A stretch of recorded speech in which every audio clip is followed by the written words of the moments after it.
मेरा अफसाना चैनल पर आप सभी का स्वागत है। राहुल जब से मेरी ज़िंदगी से गया है तब से मुझे लड़कों की शक्ल से भी नफरत हो गई है। उसे मैंने बहुत प्यार किया और जब वो बिना एक दिन ऐसे ही भाग गया तब मुझे लगा कि दुनिया में प्यार नाम की कोई चीज़ नहीं होती है। अब मैं जैसे बिना दिल वाली इंसान बन गई हूँ। मुझे कुछ भी महसूस नहीं होता है क्योंकि अब मुझे लगता है इससे बड़ा मेरी लाइफ में अब क्या होगा। इसलिए आज मेरे मम्मी पापा के बोलने पर मैं तैयार हो गई एक लड़के से शादी करने को। पापा का बोलना था कि एक बार उस लड़के से मिल लो। मैंने मना किया क्योंकि जिसको मैं इतने सालों तक साथ में रहकर नहीं पहचान पाई तो अब छोटी सी मुलाकात से एक अजनबी को क्या पहचान पाऊंगी। लेकिन लड़का भी मुझसे मिलना चाहता था। मैंने उसको मिलने को हामी भर दी। सच कहूँ तो मुझे अब भी किसी बात से कुछ फर्क नहीं पड़ता है। हमारा मिलना तय हुआ डिनर पर। पापा और मम्मी चाहते थे मैं अकेले ही मिलने उनसे जाऊं। मैं जैसे मुर्दा हूँ, मुझे अब कुछ फर्क नहीं पड़ता। मेरे जो हाथ में आया मैंने पहन लिया और पहुँच गई। देखा तो वो मेरे लिए वहाँ बैठा इंतज़ार कर रहा था। मुझे देखते ही मुझसे मेरे पास आया और मेरा नाम पूछता है। सामने आकर मैं उससे बैठ गई। उसकी आंखों में चमक थी, लेकिन मैं उस चमक को जानती हूँ। यह हर लड़का दिखता है पहली मुलाकात में। राहुल मुझे छोड़ कर गया, लेकिन ज़िंदगी का बहुत बड़ा सबक मुझे सिखा कर गया। मेरा मुंह उतरा देखकर मुझसे पूछता है, क्या हुआ, सब ठीक है? मैंने भी उससे जवाब दिया, मेरी थोड़ी तबीयत ख़राब है। फिर वह बोला कि क्या आप क्यों मिलने आई? हम फिर कभी और डिनर कर सकते थे। बात तो वो अच्छी कह रहा था, लेकिन अच्छी बातें लड़कों को कितनी जल्दी बदल जाती है इसका अंदाज़ा मुझे अब अच्छी तरह है। मैंने उससे कहा, नहीं ठीक हूँ, कोई बात नहीं। खाना मेरी पसंद का ऑर्डर किया। फिर अचानक उसका फ़ोन आया और जब फ़ोन पर उसने बात की तो मैंने तय कर लिया कि अब मैं शादी इससे नहीं करूँगी। फ़ोन पर उसने अपना नाम बताया सामने वाले को और यह वही नाम था जिसे मैं जब कभी सुनना नहीं चाहती थी। उसका नाम था राहुल।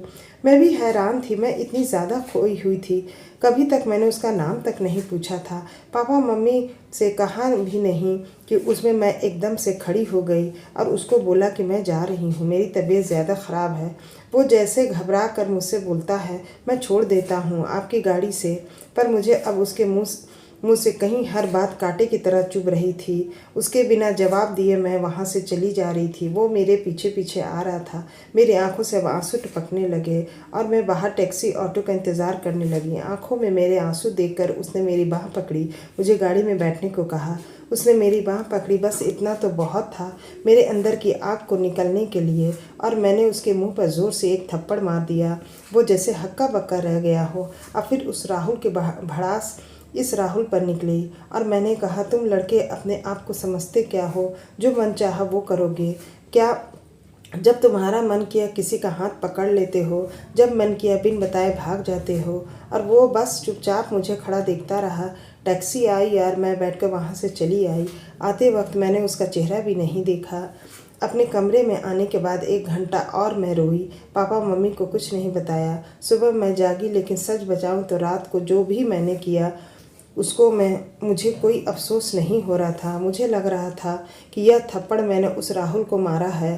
थोड़ी देर बाद ही बाहर हॉल में मुझे आवाज़ें आने लगी। मम्मी मेरा दरवाज़ा बजा रही थी। मैंने दरवाज़ा खोला। मम्मी बोलती है कि राहुल आया है, अपने मम्मी पापा के साथ जल्दी तैयार होकर नीचे आ जा।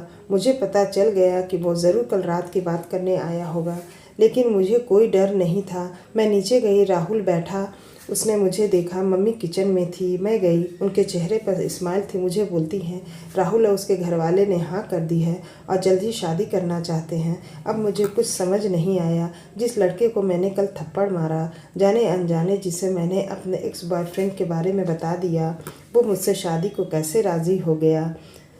ऐसे तो मेरे लिए उसका नाम ही काफ़ी था ना करने को, पर इस बात को जानने के लिए मैंने मम्मी पापा को बोला मुझे उससे बात करनी है। वो फिर मेरे कमरे में आया और पहली बार मुझे लगा मैंने उसे देखा। देखने में बुरा नहीं है, बोला जाए तो हैंडसम था।